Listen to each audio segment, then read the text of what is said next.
y partimos con la primera portada de esta mañana, que es las últimas noticias, que se trata de un tema que nosotros ya habíamos adelantado, Jaime Dabañino. Así es, la falla de San Ramón está cargada. Ahí aparece en portada en las últimas noticias. Así es, falla de San Ramón puede provocar sismo de 7,4 grados. Investigación geológica revela daño potencial de la famosa grieta.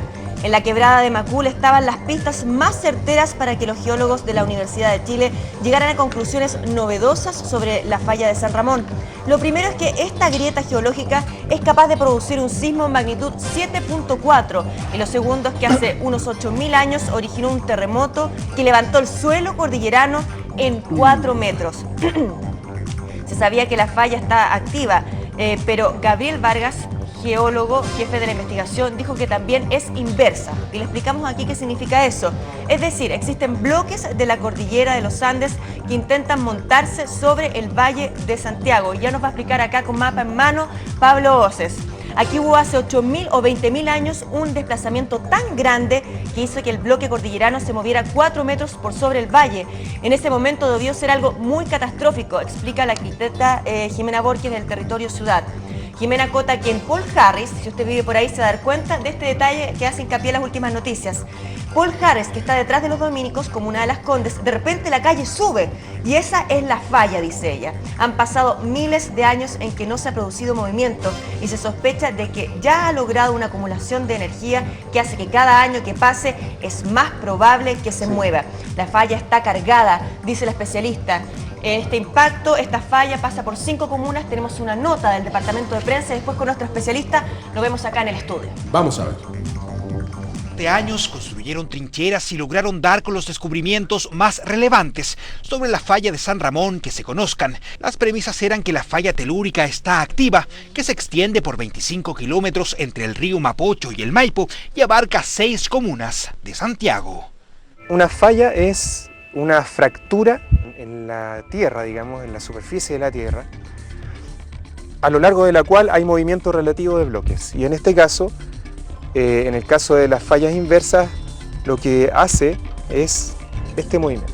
Tal ha sido el interés por sus descubrimientos, que la propia Comisión de Energía Nuclear decidió volver a estudiar qué implicaría la activación de la falla en sus terrenos. El reactor nuclear está en La Reina, a solo metros de ella. No, yo diría que en estos momentos lo que ha hecho la Comisión es complementar en virtud de determinadas preocupaciones que pueda tener algún sector de la población o algún actor de la sociedad respecto de la resistencia a este reactor.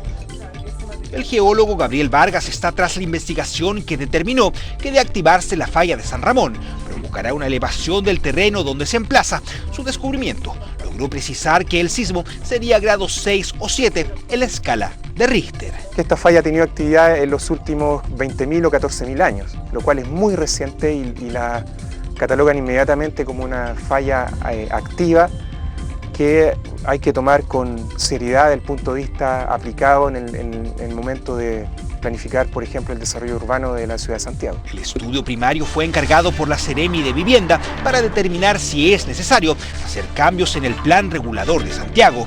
La conclusión es que un sismo en la falla de San Ramón sería distinto a cualquier movimiento telúrico conocido.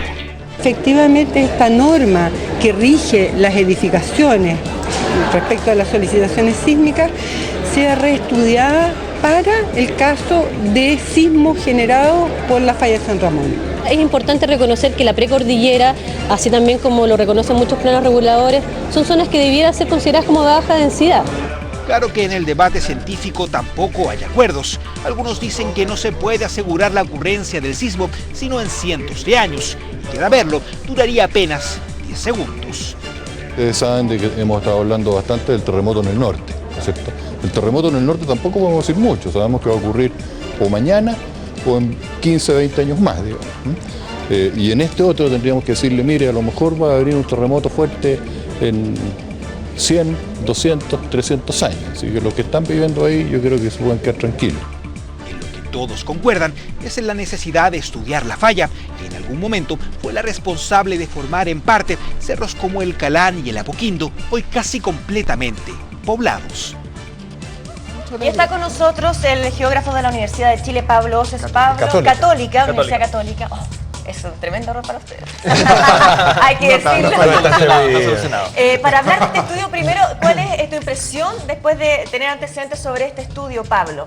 En primera parte, el estudio es tremendamente serio. Es un muy buen trabajo por gente, además, lo más calificado de Chile. En ese sentido, los resultados a los cuales llega son absolutamente verificables y de una seriedad absoluta. Es un estudio científico. O sea, estamos hablando acá, dice, la grieta geológica es capaz de producir un terremoto 7 grados. Efectivamente, ¿es así? ¿Esta falla es capaz de provocar un terremoto de grandes proporciones en la región metropolitana? Hablemos de temblor. ¿Ah? Lo primero es, ¿qué significa 7.4 Richter? Eso es algo fundamental. Eso significa la cantidad de energía que se necesita para fracturar para mover esta falla completa en función de la cantidad de energía que tiene acumulada. ¿Qué es lo que ocurre? Que la probabilidad de que ocurra eso no es 100. O sea, no se va a mover la falla entera. Lo más probable es que ocurra por parte, que es lo que hemos vivido en Chile. 7.4 en ese sentido, Pablo, sería si es que la falla completa se mueve, ¿no es cierto? En toda su extensión. Exacto. O sea, ese sería el terremoto de magnitud, la máxima magnitud que podría tener este terremoto, pero podría ser perfectamente mucho más pequeño. 3, 4, o sea, temblores más suaves en términos de Richter. Acá llama la atención, dice, se sabía que la falla está activa, dice Gabriel Vargas, que es el geólogo jefe de la investigación, pero también es inversa, y ahí quiero que nos explique. Es decir, dice él, existen bloques de la cordillera de los Andes que intentan montarse sobre el Valle de Santiago. Sí, suena terrible y hay que interpretarlo. A ver, mira, tú también tienes la pizarra, Pablo, si la quieres utilizar, nos puedes explicar Vamos todo de que la falla es inversa. Yo les voy a contar primero qué es una falla. Eso. En términos muy sencillos. Ya. Una falla es una trizadura de la corteza terrestre. Entonces, si estos dos libros... no es esto porque la gente dice, esta es la falla. Claro, no. No, esto no es la falla. Eso no es la falla, eso es muy importante. Eso es la excavación que hicieron los geólogos para poder encontrar la trizadura. Para poder llegar a ella, ¿te fijas? Entonces tienen que despejar la tierra, el barro que ha caído con los aluviones, que ocurre todos los inviernos, y ahí encuentran entonces la línea de la falla. O sea, la gente que está buscando, esta trinchera para ir a mirarla y decir, ahí está la falla, esa no es la falla. No. Eso es simplemente una excavación para analizar lo que existe en el lugar y por lo tanto poder sacar las conclusiones que se están sacando. Claro, esa es la excavación del agua potable, en este caso de la investigación. Mira, una falla es esto. En la práctica es, si tú tienes dos pedazos de continente, de corteza terrestre, que es donde vivimos, estos se ajustan de esa manera, ¿no es cierto? Y quedan perfectamente ajustados, pero es innegable que existe una trizadura entre ellos. ¿Qué es una falla inversa? Que si esta es la cordillera de los Andes, en este caso... Levanta la que levanta la otra parte. Se sube aquí. Perdón. Hagámoslo al revés. No, lo voy a hacer así. Ahí. Perfecto. Veamos, ahí está. Entonces, si esta fuera la cordillera de los Andes, este de aquí, ¿no? Sí. Y nuestra ciudad de Santiago, donde tenemos las casitas, lo que ocurre es que este bloque empieza a moverse de esta manera, hacia allá. Hacia acá. O sea, de un lado para otro. Y en términos prácticos, se desplaza sobre la ciudad, de esta manera. Y esta altura es la distancia que en algún minuto, entre 8.000 y 20.000 años atrás, según señalan, fueron de 4 metros, esta diferencia. Y eso entonces hoy día ya está cubierto por el barro, por los aluviones del invierno y se rellena. Porque lo que pasa es que en el diario también habla, que me llamó esta parte de la atención, igual la leímos, pero te lo voy a comentar. Jimena Borges, del Territorio Ciudad, es arquitecta, dice que en Paul Harris, detrás de los Dominicos, en la comuna de Las Condes, de repente la calle sube. Y dice que ahí se puede notar como la falla. Una manifestación de la falla. Claro, lo que queda de esa está bien, falla. si eso es razonable. Que, mira, si aquí vienes por Santiago subiendo, no sé, por Paul Harris, que no sube, General Blanche, que es la calle que sube, y tienes el bloque que ascendió hace miles de años, tú vienes por una zona plana y tienes una pequeña subida, y luego entras como en otra terraza más plana que es detrás del Cerro Apoquindo, ese sector. Bueno, esa subida es la expresión física de esta diferencia de altitud que ha tomado miles de años en producirse. Yo quiero ser súper claro, es muy raro que esto vuelva a subir 4 metros en un evento. O sea, esto es gradual y va a ir produciéndose probablemente de manera progresiva. Pero un sismo, por ejemplo, un sismo clásico, le llaman de subducción. Algo hemos aprendido, ¿no? Ya, sí. Un sismo de subducción, de los que estamos acostumbrados, ¿podría ayudar a que se genere el movimiento de la falla o no tienen nada que ver? Tienen que ver en el contexto de que la subducción es un fenómeno que afecta a Chile y por lo tanto eso tiene algún efecto sobre el resto de la estructura continental chilena, la corteza, el continente.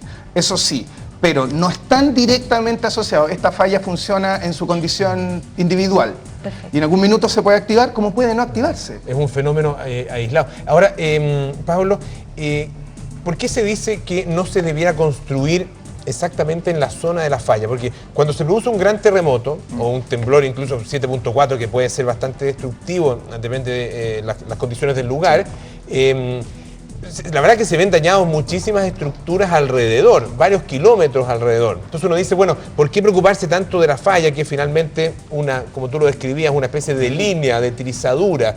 ¿Por qué preocuparse exclusivamente de esa parte?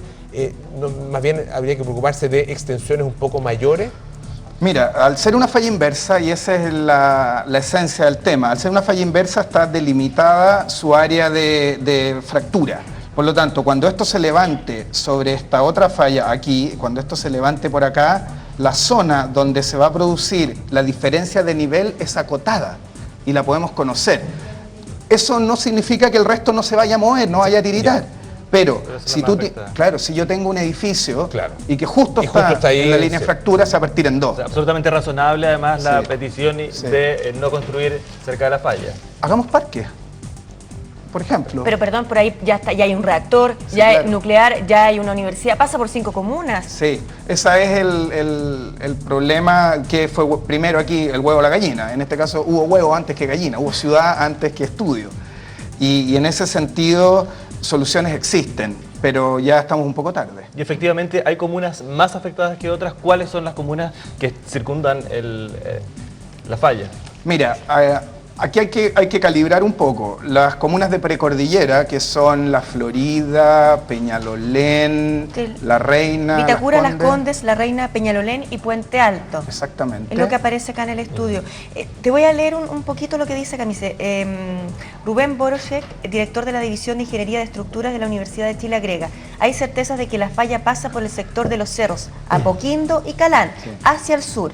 Sobre la traza es muy difícil diseñar construcciones, se refiere a eso, sin que haya daño. Si el Ministerio de Vivienda asume que la falla es activa, entonces no se podrá construir sobre ella. Ocurrirá un cambio legal importante porque la norma 433 incorpora desde el 93 la restricción a construir en fallas activas. Ese es el hecho legal, pero el hecho físico es que tenemos la ciudad arriba de una zona de fractura. Ahora, yo quiero mostrarles acá, ya seguimos, algo que es interesante. Este es un mapa de la zona central. Acá está Valparaíso, para que se hagan una idea. Acá está Santiago.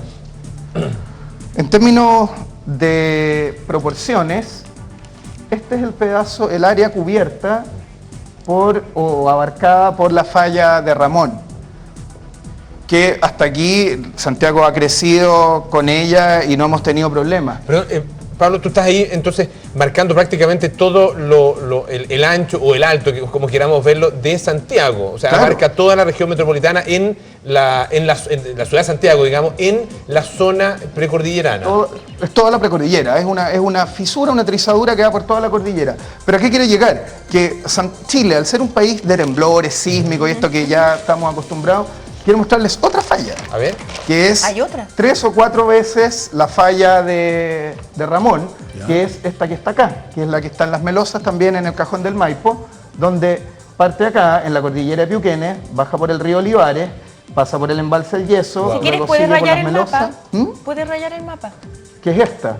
Sí, ráyalo. Para que se hagan una idea ustedes, este es otro sistema de fallas que sigue hacia el sur y guardando las proporciones. ¿Y esa es una falla activa también? También. ¿Ah, sí? Ahora, ahí la gran diferencia en todo caso, Pablo, es que ahí no hay nada construido. Bueno, ese es el punto. O entonces, muy poco. Pero también nosotros, ahí tenemos el equilibrio, ¿te fijas? Donde nosotros como chilenos tenemos que acostumbrarnos a vivir en nuestro país, que tiene temblores.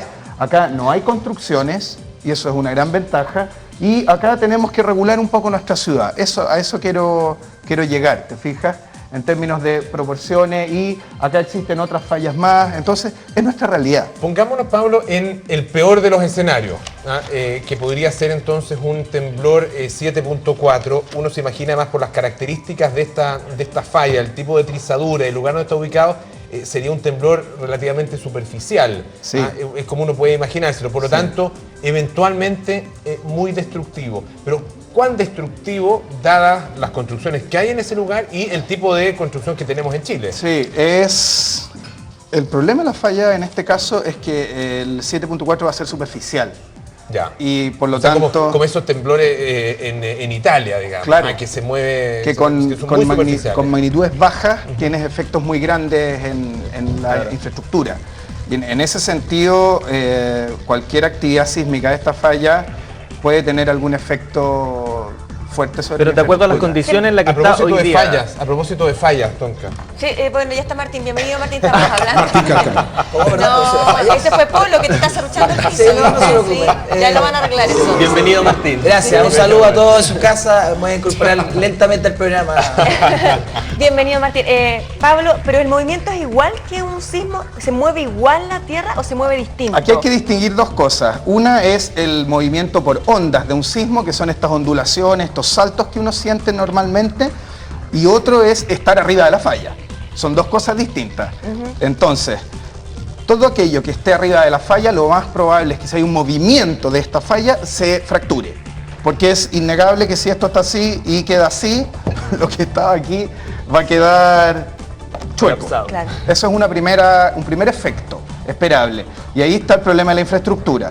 Otra cosa es los efectos sobre las ondas emitidas por las ondas de energía emitidas por este fallamiento, por este sismo, que afectan la infraestructura. En general, nuestra normativa sísmica está preparada para las ondas, pero no hay infraestructura en el mundo que sea capaz de soportar una fractura evidente. ¿Sabes que desde que hablamos por primera vez de este tema, importante. muchas personas nos dijeron, yo vivo por el sector, yo vivo cerca del Cerro Calán, de los lugares o de las comunas que hemos comentado. ¿La falla estará abajo de mi casa? Hay mucha gente hoy que se pregunta eso, Pablo. ¿Cómo saber si estamos cerca o lejos de esta falla? Bueno, el estudio en este caso de la Universidad de Chile es bastante preciso en términos de definir por dónde va la falla, pero aparte de eso, no hay mucho que hacer. Si usted está arriba de la falla, difícilmente va a cambiarse de casa. Eso es una cosa importante. Y por otro lado, la probabilidad de que esta falla se active en toda su extensión y libere toda esta energía que tiene acumulada no es tan probable. Llevamos 20.000 años sin actividad. Pero el tema de las casas lo entendemos por los que vivimos ahí cerca, pero ¿qué pasa, por ejemplo, con las plantas de gas? ¿Qué pasa con el tema de la planta nuclear que hay en La Reina? Universidades. Universidades, claro, pero sobre todas esas cosas que uno dice, bueno, ¿qué pasa si es que se llegan a quebrar o la falla pasa por ahí? Sí. Eso puede ser una catástrofe. Indudable, sí. Ahí es donde yo creo que estoy convencido, estoy seguro de que la regulación de crecimiento urbano que tenemos ha sido laxa. Pero podría cambiarse, sí. O sea, por ejemplo, la gente podría presionar y decir, ¿saben qué? Las plantas de gas están sobre la falla, sáquenlas de acá. Sí, claro. Eso, partir por la cosa común. Te fijas, la residencia es más difícil de mover, pero empecemos por infraestructura estratégica. En ese sentido, pensar en desplazar el reactor, que además se lo comió la ciudad. Atención que ese reactor cuando se construyó no había ciudad, entonces no es. Hoy día hay departamentos frente al reactor, hay jardines infantiles muy cerca del reactor, hay de todo, hay una vida. Entonces han cambiado un poco las cosas. ¿Y tu idea entonces sería cambiar de lugar esos puntos estratégicos como el reactor, como universidades? Yo creo que Santiago tiene que empezar a tomar en serio sus riesgos naturales de una vez por todas. Y eso empieza por reubicar tanto los servicios públicos como las infraestructuras de riesgo o peligrosa en lugares donde no tengan. Nosotros con Bienvenimos hemos estado hablando de los sismos y de las fallas desde hace un tiempo, y por eso nos ha interesado también, sobre todo, recorrer las comunas. En particular, nuestra periodista Chris Macmillan hizo un trabajo sobre el reactor nuclear y los peligros que podrían ocurrir en el reactor y en los sitios aledaños. Vamos a ver la nota y luego lo seguimos conversando. Vamos a ver. A nuestras espaldas, el reactor de investigación nuclear, quizás uno de los puntos que llama más la atención, sobre todo después de lo vivido en Japón y su terremoto. ¿Cuáles son sus medidas de seguridad? ¿Qué pasaría si viene un sismo? Bueno, vamos a ingresar a él con Felipe y la verdad que tenemos la suerte porque justo hoy está en funcionamiento. Cuando se tiene en consideración que está cerca de una falla, ¿qué medidas de seguridad se toman? En este caso, la estructura de este reactor está compuesta por una organización, digamos, de concreto de alta densidad y acero, en los estándares más estrictos respecto de esta área, y básicamente lo que se hace en este caso es que se simula una situación sísmica y a partir de ese momento entonces la estructura se diseña para amortiguar o para mitigar los efectos de ese posible sismo.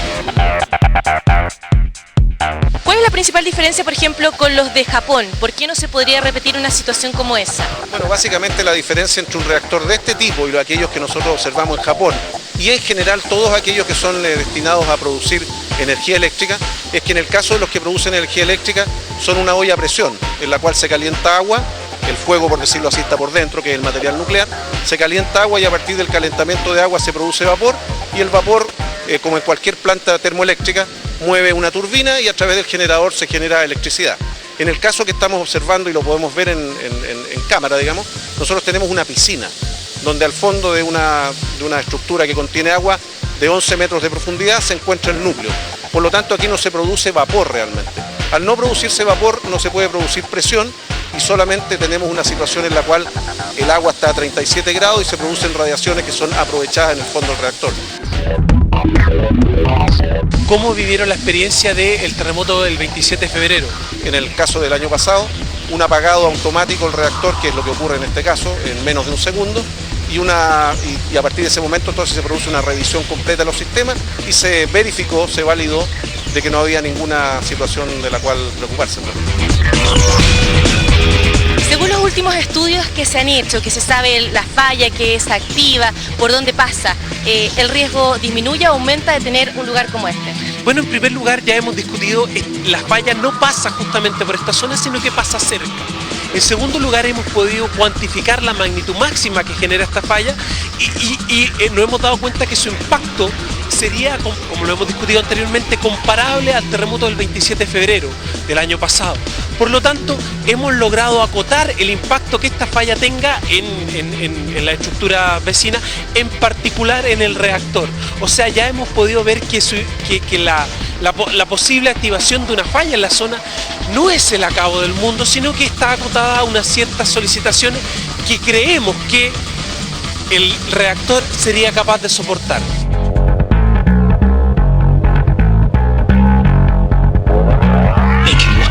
Por este sector pasa la falla de San Ramón y sabemos que uno de los puntos identificables es la Universidad Adolfo Ibáñez. Felipe, ¿acá se puede ver algo la falla, magnificarla quizás? Efectivamente, si nosotros nos fijamos en esta estructura blanca, un poco hacia nosotros vemos que inmediatamente hay un escalón. Esa es la falla. Lo que está ocurriendo es que hacia la cordillera el suelo se va alzando, va subiendo, mientras que hacia el valle va bajando. Si podemos continuar la estructura hacia mano derecha, vemos que al final donde llega la calle se aprecia claramente el escalón, que es producto de la falla. ¿Y se traduce en qué movimiento esto? Lo que vamos a significar, la imagen que tenemos que crear es que cuando tú tienes un suelo con gran material, con mucho fino, amplifica las ondas sísmicas. Entonces nosotros tenemos un input, tenemos una energía que nos produce el terremoto, la cual en material fino se ven amplificadas. Lo que ocurre con material más grueso, esa amplificación no se produce.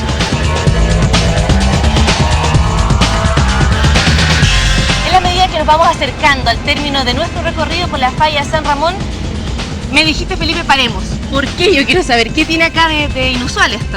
Lo que pasa es que ya estamos viendo un cambio en el tipo de suelo que encontramos en la zona. Habíamos visto un suelo que era compuesto por un material más bien diverso, pero que veíamos la presencia de piedra. Ya en esta zona vemos que el tipo de suelo cambia. En particular, si tomamos esto, vemos una presencia de material más bien fino. Vemos este polvillo que es más fino que la arena. Este es lo que nosotros llamamos la ceniza y que es capaz de amplificar fuertemente la señal del terremoto.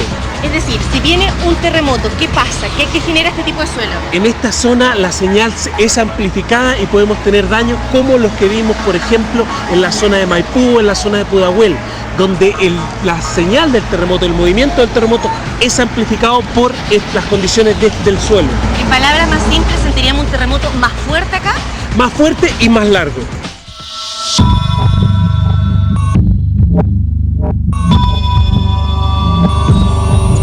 Plaza de Puente Alto, último punto de nuestro recorrido. Esta es la última comuna por la que pasa la falla. Lo que es el tipo de movimiento, al ser que la falla pasa al este de Puente Alto. ¿Sería tan fuerte como lo vimos al comienzo? ¿Sería un desnivel, por ejemplo? En esta zona la falla no pasa por esta zona, por lo cual no se producirían deformaciones apreciables en superficie, que trabajaría todo como un gran bloque. Podríamos decir que toda la comuna de Puente Alto baja un poco. ¿Qué tipo de construcción se vería más afectada? En general, por lo que nosotros hemos estudiado, afectaría a edificaciones más bien rígidas, aquellas que tienen una gran cantidad de muros y que son muy poco flexibles. Por eso... Atención, seguimos y aquí el Googlando también hizo unos dibujos, Pablo, que es súper importante que usted los tenga claro, pensando en la falla y además... La diferencia entre un sismo de subducción y una falla. La falla. Sí, mira, hay que entender algunas cosas fundamentales. Subducción es un proceso, es el proceso mediante el cual la placa de Nazca, famosa, ¿ya?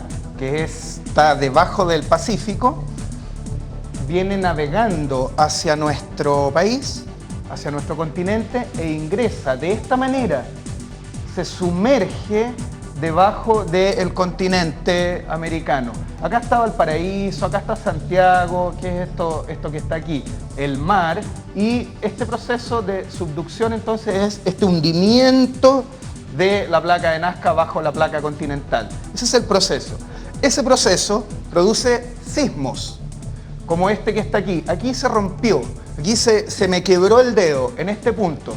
Y esa quebradura produce dolor en el caso de las personas.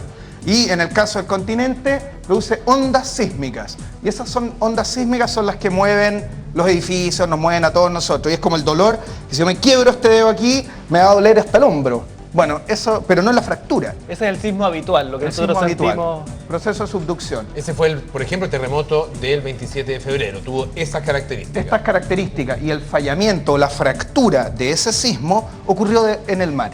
Ocurrió profundo, no lo pudimos ni observar, nadie lo vio, lo sentimos a través de las ondas sísmicas. Eso fue lo que hicimos, lo que nos ocurrió.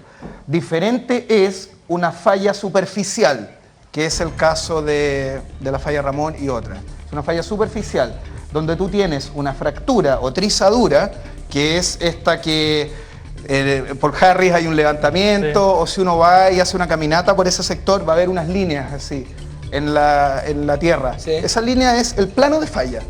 Es visible. En el fondo las fallas no son misteriosas. Esas casas que están, o sea, porque está la falla y está lleno de casas, las cuales incluyo, digamos, que están cerca de la falla, sí, claro, o arriba de la falla. Esas casas con un 7.4, ¿quedan en pie o definitivamente se caen?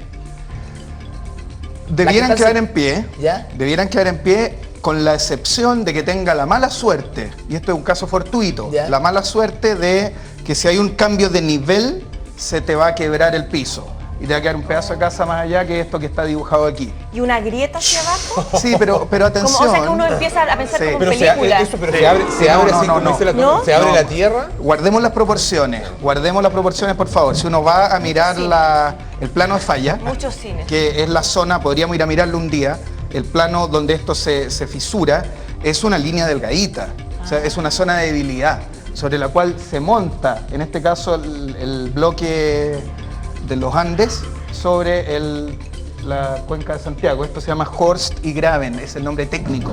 Pero uno se monta arriba del otro y en este caso inverso.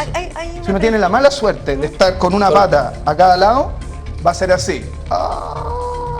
Levantar una pata. O sea, ojalá que la casa de uno no esté arriba. Se te va a quebrar. Pero los alrededores, a 2 cuadras, 3 cuadras, el efecto debe ser como este proceso. O sea, por eso es importante diferenciar los efectos. Uno es si uno está directamente en el plano de falla, y otra cosa es las ondas sísmicas. Esto, a su vez, vamos a utilizar otro color. Esto también, de aquí se producen ondas sísmicas, ¿de acuerdo? Que van viajando por la corteza. Entonces, si tú estás acá, vas a sentir ondas sísmicas. Y si estás en el plano de falla, vas a sentir y observar un cambio de nivel. Esa es la diferencia. Pero estas cosas no son catastróficas. Un cambio de nivel puede pasar lo que le pasa a mucha gente, que se le ha caído un pedacito de la casa por el metro o por una inundación. O sea, esas cosas ocurren también. Solamente cortito para que vuelvas al mapa, solamente afectaría a Santiago. Te llegó un mensaje que pasa con otras regiones, otras comunas, Valparaíso, San Felipe, Los Andes, si se verían afectadas con la falla de Ramón. No, uno puede ser tremendamente claro en eso. Un movimiento de desnivel de la falla de Ramón va a afectar con esta circunstancia, que es fractura, a el sector inmediato. Todo el resto van a sentir el temblor, en términos prácticos. Ahora, otras regiones de Chile, está la falla de Atacama, está la falla de Liquiñe-Ofqui, como fallas grandes. ¿Y todas activas? Activo significa en los últimos 150.000 años. Sí, hay que guardar las proporciones, eso es activo. Vamos a seguir conversando, Pablo, tenemos que hacer un corte comercial, no se pierda nada, bienvenidos. Hay mucha información y también, como siempre, con harta entretención. La sintonía. Vamos, volvemos, Jaime. 8 de la mañana con 34 minutos, miércoles 11 de julio. Muchas noticias todavía nos quedan. Vamos a la pausa y ya volvemos a Bienvenidos.